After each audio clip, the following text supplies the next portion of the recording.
सारी सक्सेस, इतने सारे प्यार मिले हैं दादा साहब फाल्के का, क्या बोलना चाहते हैं? देखो, दादा साहब फाल्के फिल्म पुरस्कार जो है, ये हम लोग ने जो ऑर्गेनाइज़ किया है, ये सिर्फ हर साल 30 अप्रैल को दादा साहब फाल्के के बर्थडे के दिन हम ऑर्गेनाइज करते हैं। और ये सिर्फ फीमेल राइटर, डायरेक्टर, प्रोड्यूसर या फीमेल ओरिएंटेड कंटेंट होगा तो ही हम लोग इसके अंदर एनरोल करते हैं।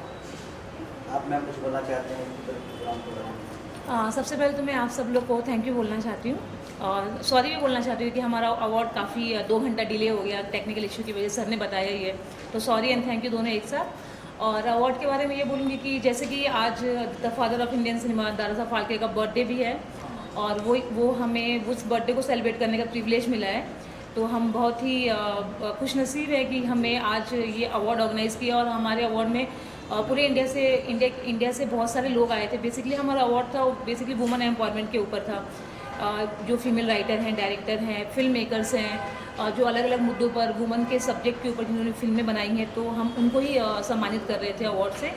तो सम्मान देकर या सम्मान लेकर हमेशा ही बहुत अच्छा लगता है, तो मुझे बहुत अच्छा लगा सबको अप्रिशिएट करके, तो thank you so much. Sir आपसे जानना चाहते हैं कि 2 सब्जेक्ट एक साथ जो है कॉन्सेप्ट इनका एक साथ में प्यारे आप लोगों ने ऑर्गेनाइज किए, फिल्म भी है, अवार्ड भी है, शॉर्ट मूवी के भी आपने सम्मान प्यार दिया, क्या है आपका जो?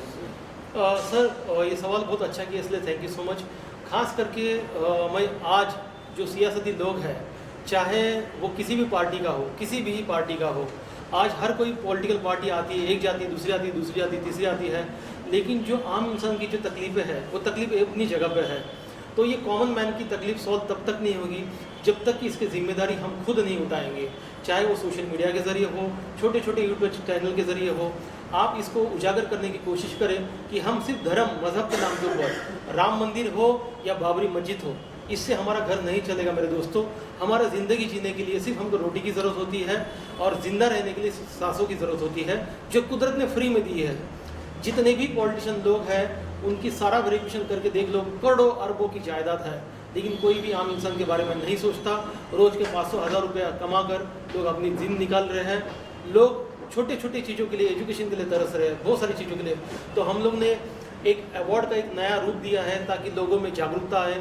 सामाजिक मुद्दे पे जो फिल्में बन रही है, ये सिनेमा के ज़रिए हम थोड़ा सा लोगों को प्रोवोक करें और आप लोगों के माध्यम से कुछ चुनिंदा लोगों तक हम पहुँचते हैं तो शायद हम सफल हो जाएंगे। इन दिनों दादा साहब फाल्के अवार्ड को लेकर काफ़ी कॉन्ट्रोवर्सी हो रही है, कई सारे अवार्ड्स हो रहे हैं, क्या कहना चाहिए? दादा साहब फाल्के के नाम से मेरे ख्याल से जो मेरे नज़र में है लगभग 14-15 प्रकार के अवार्ड होते हैं पूरे इंडिया में, लेकिन मैं ये देख रहा हूँ ये जो अवार्ड है ये दादा साहब फाल्के सिनेमा से कनेक्टेड थे, लेकिन और भी फील्ड से कनेक्टेड लोगों को अवार्डेड दिया जा रहा है। और इस अवार्ड के अंदर ये नहीं देखा जा रहा है कि जिस व्यक्ति को आप दादा साहब फाल्के अवार्ड दे रहे हो वो व्यक्ति का प्रोफाइल क्या है, वो क्या है। दूसरी बात यह है, इसीलिए हम लोग ने दादा साहब फाल्के को मोनोपोली किया और हम सिर्फ 30 ही लोगों को, 30 लोगों का अवार्ड देते हैं, फीमेल ओरिएंटेड रिलेटेड कंटेंट, और ये supported by information and broadcasting department Bharat सरकार है, क्योंकि इसको organise Maharashtra international film festival ने किया है।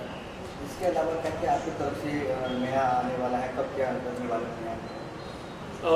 मेरी एक बहुत ही बेहतरीन अभी फिल्म आने वाली है, लव जैसा प्यार, जो अभी 2 महीने बाद अमेज़ॉन प्राइम पे वो रिलीज़ होगी, आप देखिएगा ज़रूर। जिसके अंदर मैंने बताया है कि किस तरह मोबाइल एडिक्शन युवाओं को गलत रास्ते पे लेके जा रहा है और मोबाइल के ज़रिए किस तरह पार्टी आप पे रूल कर रही है, कोई भी सत्ताधारी पार्टी हो। आखिर में आप आपका जो अवार्ड हो रहा है उसके लिए मैसेज क्या देना चाहते हैं बाकी लोगों को जो आपको फॉलो कर रहे हैं आपके मैसेज?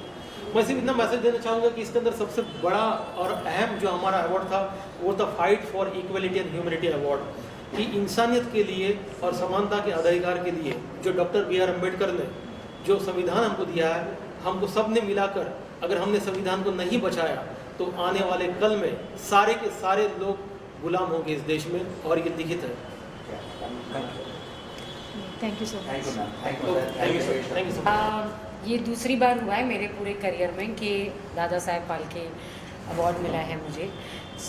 एक बहुत पहले मिला था, आई थिंक शक्ति से जस्ट पहले, और उसके बाद अब ये दोबारा मिला है। बहुत प्रेस्टिजियस अवार्ड है, और जैसे कि इस पे लिखा हुआ है कि मैं पढ़ना चाहूँगी, इस पे लिखा हुआ है कि Maharashtra International Film Festival organization supported by the Department of India.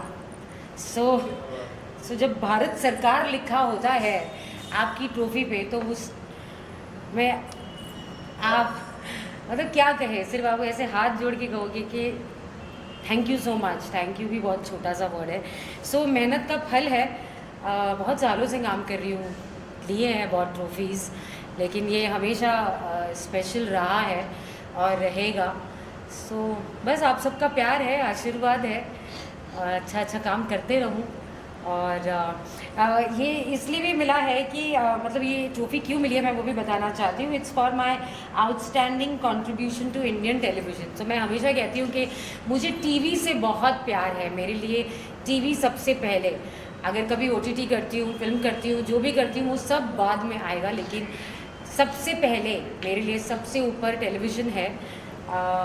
बहुत प्यार दिया है टीवी ने, मैंने भी बहुत मेहनत की है लेकिन जो प्यार टीवी ने दिया है वो सर आंखों पर और सर झुका के न हो।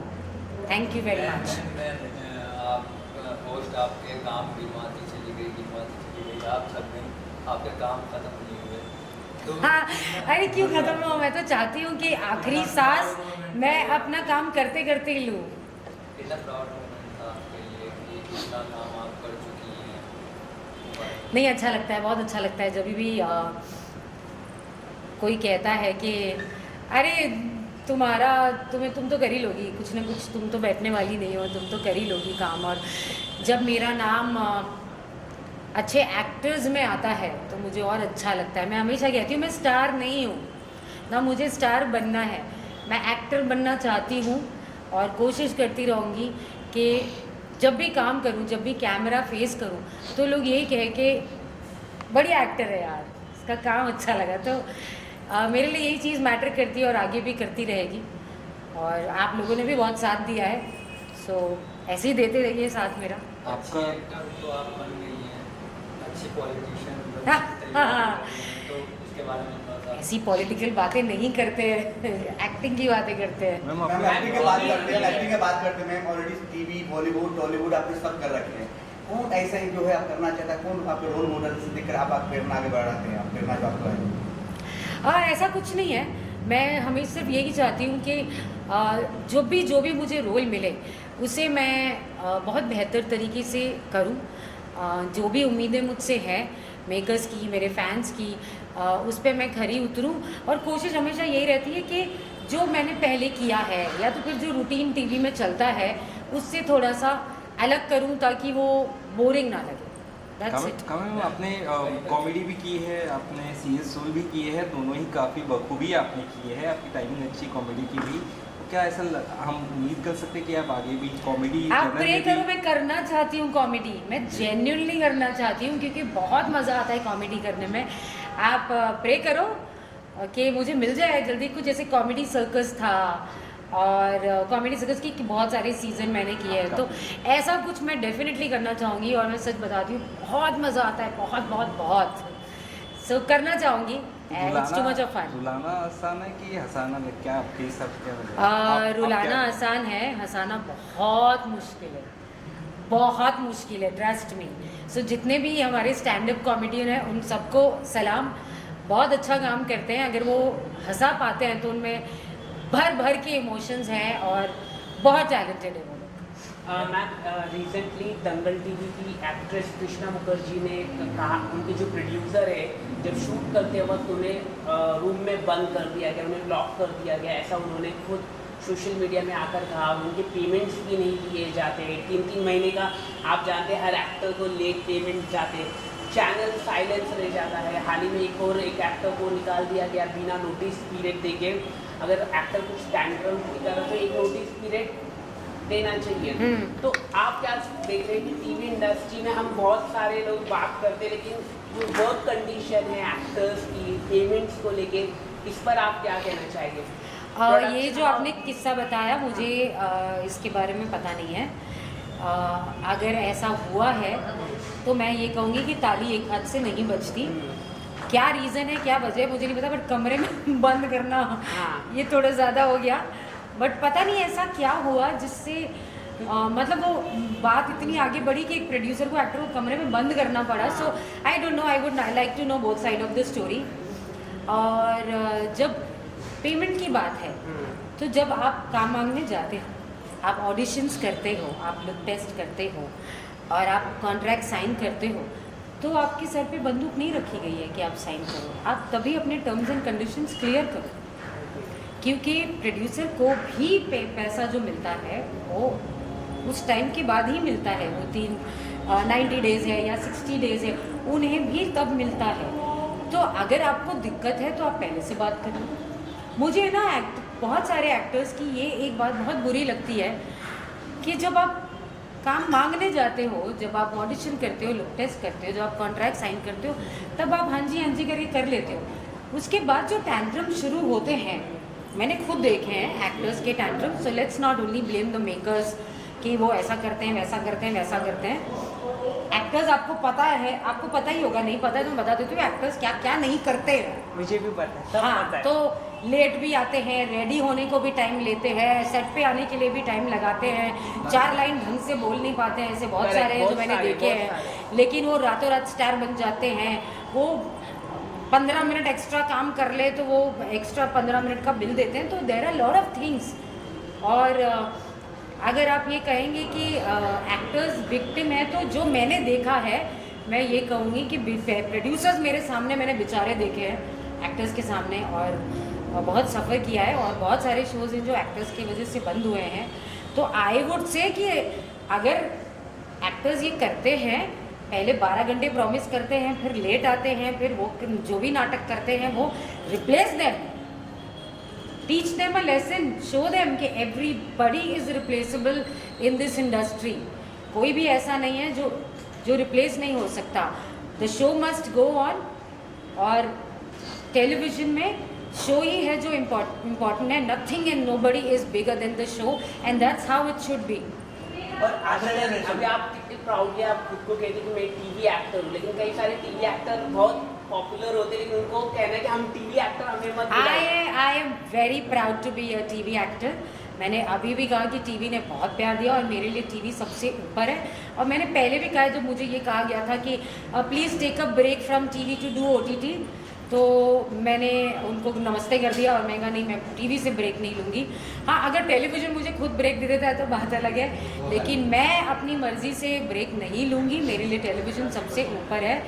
सो जो देखो, सबकी अपनी अपनी प्रायोरिटी होती है. किसी को फिल्म करना होता है, किसी को OTT करना है, किसी को कुछ और करना है. बट मैं जहाँ से आई हूँ, जिस चीज़ ने मुझे आज यहाँ तक पहुँचाया, वो मेरे लिए सबसे पहले, और वो है टेलीविज़न. मैम आखिरी सवाल, 2023-24 आपके लिए बहुत अच्छा रहा. शादी भी हुआ, नीरजा शो भी किया. अरे शादी तो मैंने 2020 में किया है. नीरजा शो भी अच्छा किया आपका. जिस तरह चुनाव का माहौल में अगर मौका मिले आपको, चुनाव लड़ना चाहेंगे, आप किस पार्टी से लड़ना चाहेंगे चुनाव? नहीं लड़ना चाहूँगी.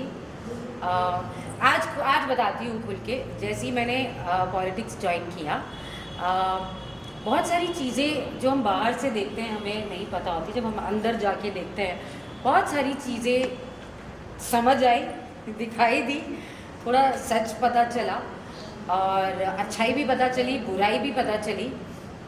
एंड इसलिए कहना चाहूँगी कि अभी मैं चुनाव नहीं लड़ना चाहती. मैं अभी बहुत कुछ और सीखना चाहती हूँ और कुछ देखना चाहती हूँ. अभी मैं जैसे कि मैंने कहा कि मैं तो ब्रेक नहीं लेना चाहूँगी टीवी से, और ऊपर वाले की दया है कि टीवी भी मुझे ब्रेक नहीं ले रहा है. बहुत जल्दी एक नए शो के साथ आप सबके सामने आऊँगी, सीधे प्रोमो दिखाऊँगी. तो आशीर्वाद दीजिए कि जल्दी प्रोमो हो जाए और आपके सामने लाऊँ और बढ़िया काम करूँ. Thank you so much. Thank you. सारे अरमान पूरे हुए सुनील पाल के, सारे अरमान पूरे हुए सुनील पाल के, क्योंकि आज ग्रेट अवार्ड मिला है जिसका नाम है दादा साहब फाल्के. और मैं समझता हूँ कि ऐसे अवार्ड और रिवॉर्ड मिलते रहने चाहिए. इससे कलाकारों को जोश और मौज आती है, वरना आज के ज़माने में जोश और मौज डाउनलोड करना पड़ता है. सुनील जी, क्या कहना चाहिए, आपको हर प्रकार के अवार्ड मिले हैं, ऐसा कौन सा अवार्ड बाकी है जो आपको अभी तक नहीं मिला है? क्या कुछ अगर आप बताएं. देखिए, वैसे तो दुनिया का सबसे बड़ा अवार्ड मुझे रोज़ ही मिलते रहता है, वो है आप जनता का प्यार, दर्शकों का प्यार. क्योंकि मैं समझता हूँ कि ये भीड़ नहीं लीड है, ये क्राउड नहीं प्राउड है. ये जनता है और यही जानता है, यही हमारे अन्न देवता है और यही हमारे अन्य देवता है। ये हंसते हैं तो हमारे घर बसते हैं, वरना हम कॉमेडियन बहुत सस्ते हैं। तो मैं कॉमेडियन से तमाम कलाकारों से रिक्वेस्ट करता हूँ कि भैया हंसाना मुश्किल काम हो सकता है, लेकिन आज के ज़माने में जो जनता कर रही है हंसना वो और मुश्किल काम है। तो बहुत मुश्किल काम है। ये जनता जो है ये वो हस्ती है जिनकी वजह से हमारी हस्ती है। सर आपके लिए अवार्ड क्या मायने रखता है? बहुत बड़ा भैया अवार्ड जो है जोश भर देता। मैंने कहा ना कि हम कलाकार को, तो जैसे तुमने कहा अगर मैं अवार्ड का नाम लूँ तो और बहुत सारे अवार्ड है जो रोज़ाना मिलते हैं, लोगों को मिल रहे हैं, लेकिन मैं चाहता हूँ कि वो मुझे भी मिले।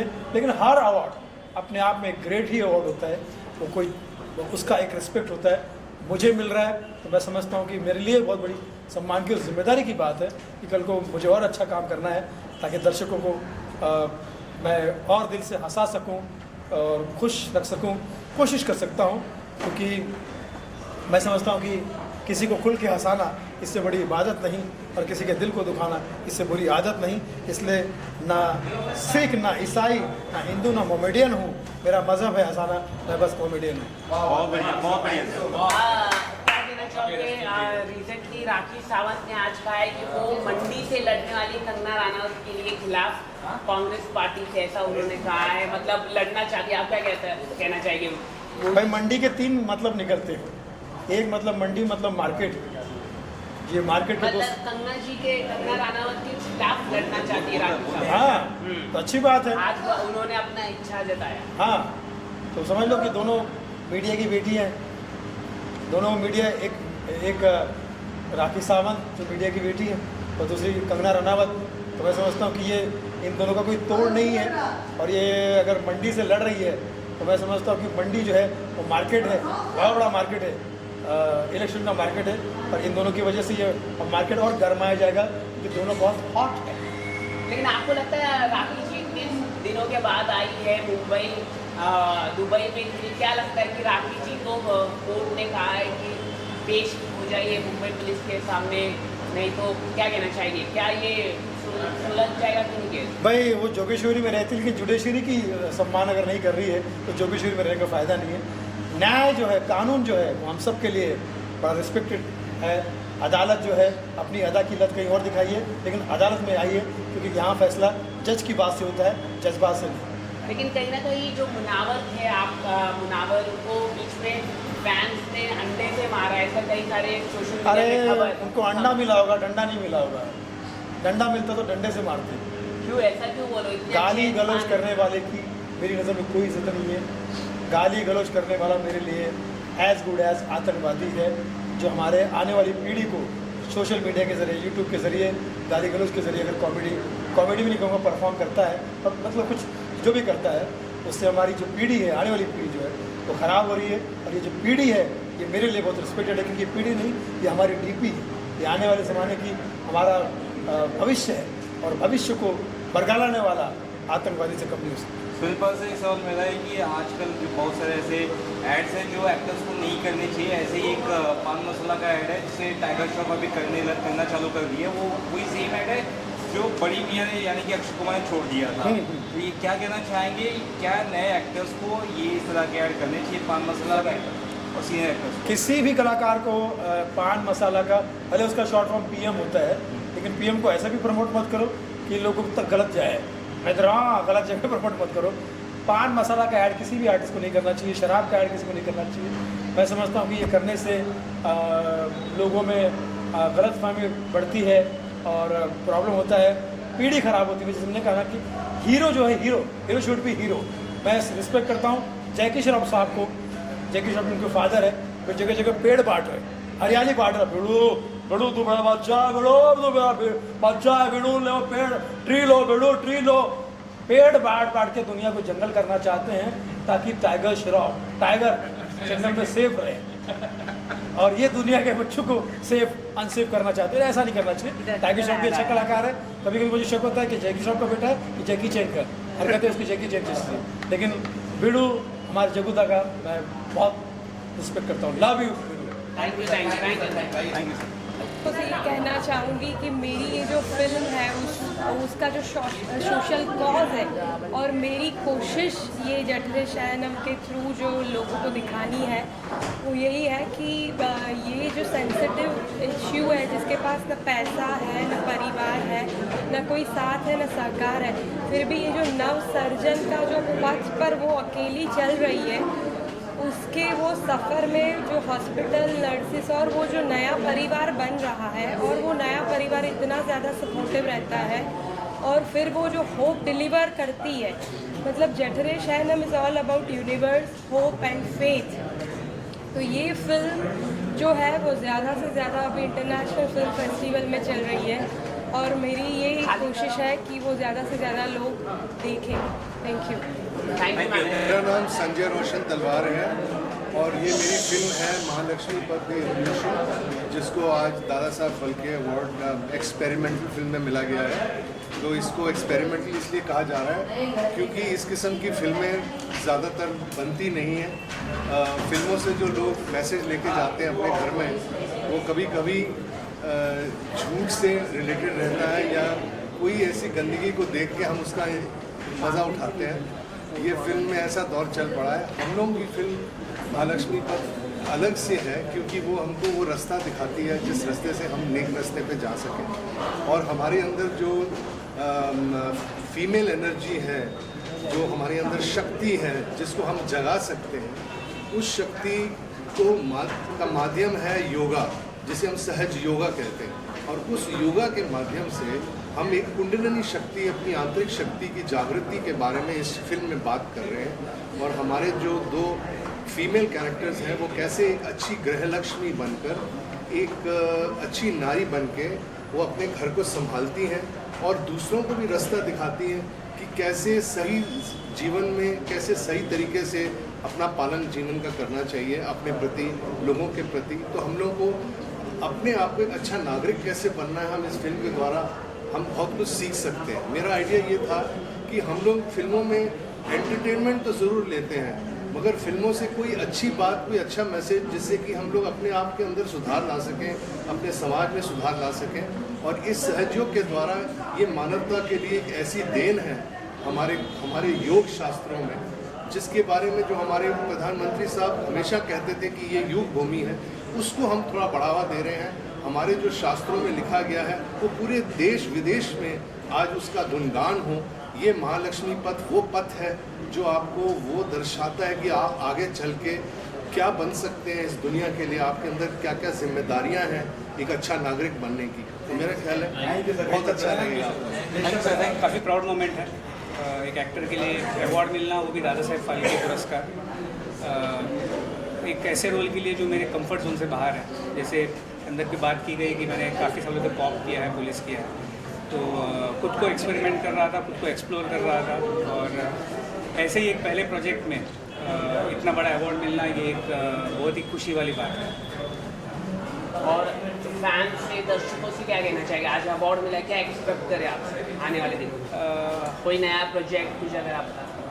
प्रोजेक्ट्स तो चल ही रहे हैं, कुछ एक दो फिल्म्स ऑन फ्लोर है, बट उनके बारे में अभी डिस्क्लोज नहीं कर पाऊँगा मैं। एक दो फिल्म्स आ रही हैं, एक दो वेब सीरीज़ आ रही हैं, तो काम तो चल रहा है, मगर ये है कि अब कुछ अलग करना है, जैसे इस फिल्म में किया है। एंड होपफुली आप लोग मुझे आने वाले सालों में अलग अलग रोल्स पे देखते रहो। तो क्या बिग बॉस करने का इरादा है आपका? बिग बॉस मेरे बस की बात नहीं है, बिकॉज वहाँ आपको 24 घंटे एक्टिंग करनी पड़ती है, हम सिर्फ कैमरा के सामने करते हैं। Thank you. सबसे पहले तो मैं वाकई सौभाग्यशाली हूँ कि हमारे फिल्म इंडस्ट्री को जो रिप्रेजेंट करते आए हैं दादा साहब फाल्के, आज के मैं अवार्ड समारोह में आया हूँ, ये अपने आप में बहुत गौरव की बात है। और रही बात पोटिया, ये हम पार्था अकेरकर जो कि बहुत ही अच्छे कलाकार हैं, और अच्छी बात यह है कि आज पार्था अकेरकर को यहाँ पर सम्मानित हुए हैं बेस्ट डायरेक्टर के लिए। उन्होंने एक बहुत अच्छी शॉर्ट फिल्म बनाई है Antarnad, the voice with in, उसके लिए वो नॉमिनेट हुए थे, उनको अवार्ड मिला यहाँ पर। तो सबसे पहले तो उनको मैं बधाई देता हूँ आप मीडिया के ज़रिए, और साथ ही साथ मैं ये साझा करना चाहता हूँ आप लोगों के साथ कि पार्था और हम दोनों मिलकर के कोटिया नाम का एक सीरीज़ चला रहे हैं इंस्टाग्राम पे फ़िलहाल, और जिसे आप लोग की दुआ से अभी फिल्म और वेब सीरीज़ के लिए ऑफ़र आना शुरू हो गए हैं। बहुत जल्द ये आपको बड़े पर्दे में दिखेगी। और ये ब्लैक एंड वाइट फोटोग्राफी करते हैं और लॉरेन हार्डी ये टॉकी नहीं है, म्यूट कर रहे हैं हम। तो इस तरीके का हमारा ये पूरा है सीरीज़ और हम 2 ही कलाकार इसमें रहते हैं, तीसरा कोई नहीं रहता। और सिर्फ हम साउंड के बूते पर इसको अभिनय के ज़रिए आप तक पहुंचा रहे हैं, हमारा तालमेल। और बाकी आप मुझसे पूछिए और कुछ पूछना। और कुछ प्रोजेक्ट कर रहे हैं आप सर? इसके अलावा कोई प्रोजेक्ट और कर रहे हैं? इसके अलावा मेरी भी 4 फिल्में रिलीज़ पर है।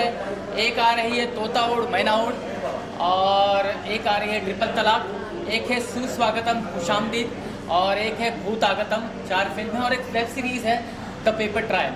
तो इतना सारा काम आ रहा है, लेकिन फिर भी मैं सुपर एक्साइटेड हूँ। हमारा जो सीरीज़ मैंने कहा पार्था और मेरा गोटिया और पोटिया, इसको लेकर के, क्योंकि ये मेरा अपना कॉन्सेप्ट है, मेरी अपना आइडिया है और अपना डायरेक्शन है। और गोटिया पोटिया टाइटल जो है वो पार्था जी ने ही दिया है, और बाकी मैं पार्था जी को दावत देना चाहूँगा कि वो आए और आगे बढ़ाए कार्यक्रम।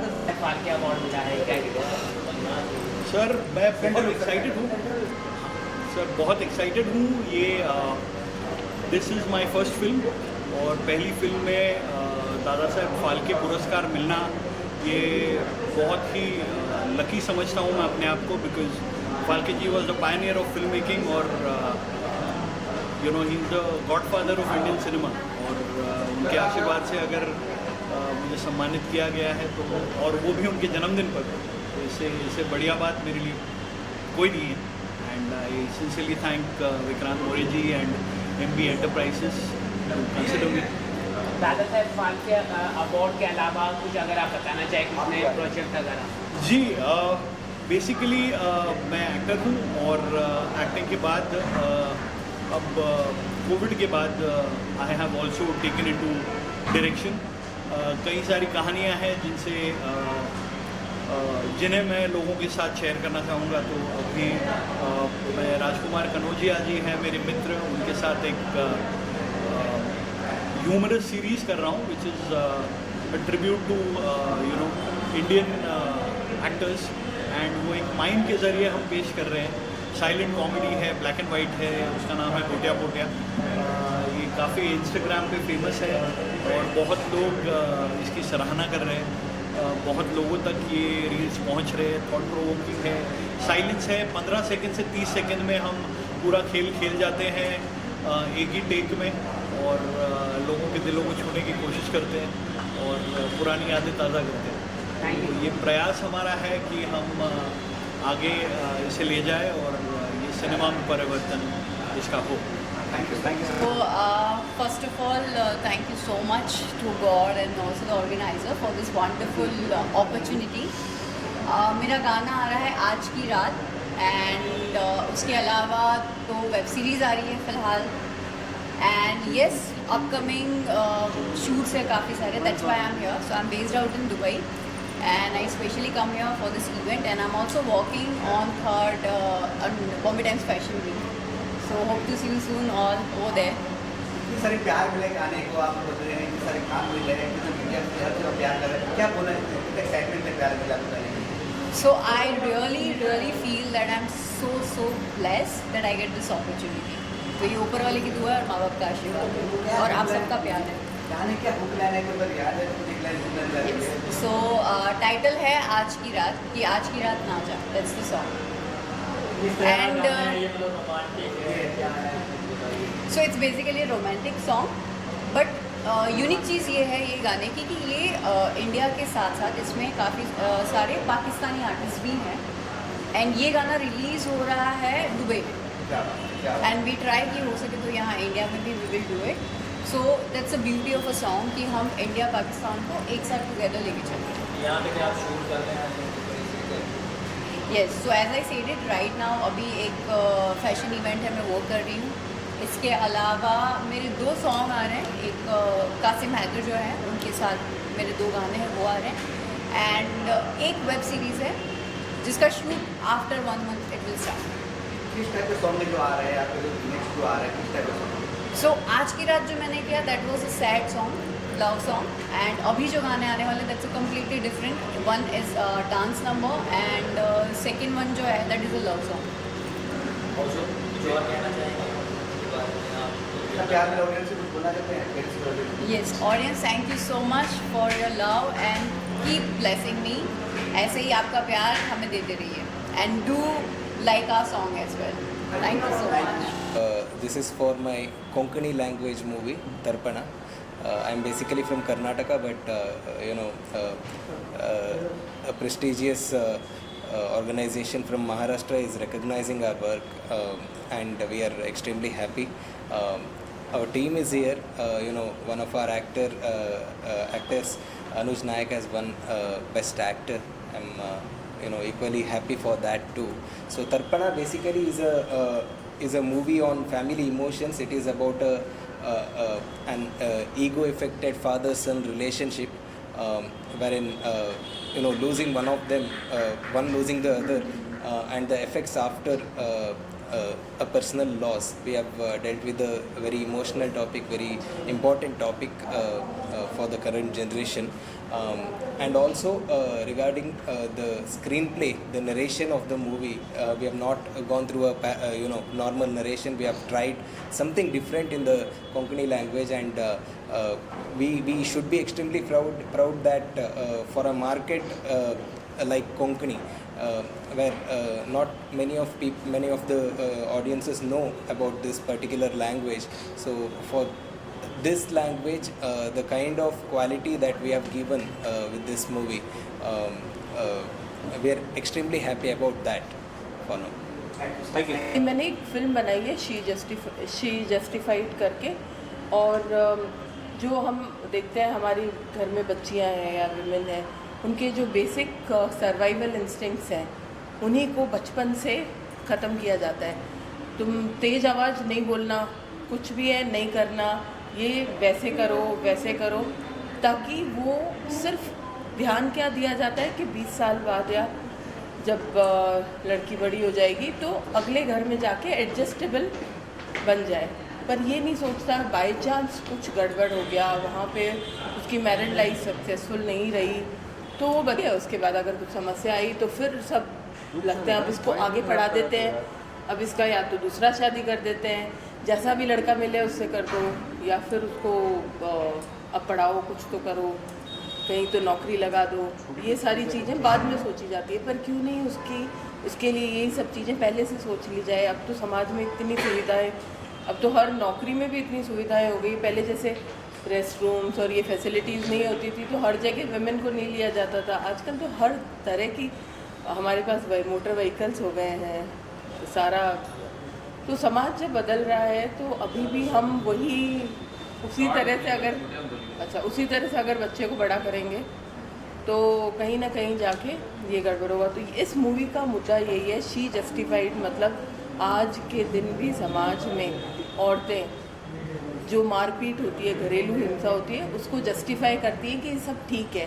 और जब औरत ही इसको जस्टिफाई करेगी तो चाहे गवर्नमेंट हो, चाहे कितने भी लॉज ले आओ, कुछ नहीं सहायता कर सकता उसका. और अगर हम देखा जाए ऑल ओवर इंडिया, जो हम कहते हैं कि शायद नॉर्थ बेल्ट या इस बेल्ट में ज़्यादा घरेलू हिंसा होती है, ऐसा कुछ नहीं है. अच्छे से अच्छे एजुकेटेड स्टेट्स भी हाई नंबर पे हैं जहाँ विमेन खुद जस्टिफाई कर रही है कि डोमेस्टिक वायलेंस ओके है. एक तो सबसे खुशी की बात है कि आज दादा साहब फाल्के के जन्मतिथि पे, और ये एक बेस्ट एक्ट्रेस का मुझे अवार्ड मिला है मेरी फिल्म बथौन से काम 2 के लिए. तो वाकई में बहुत खुश हूँ, बहुत ज़्यादा खुश हूँ. Thank you ma'am.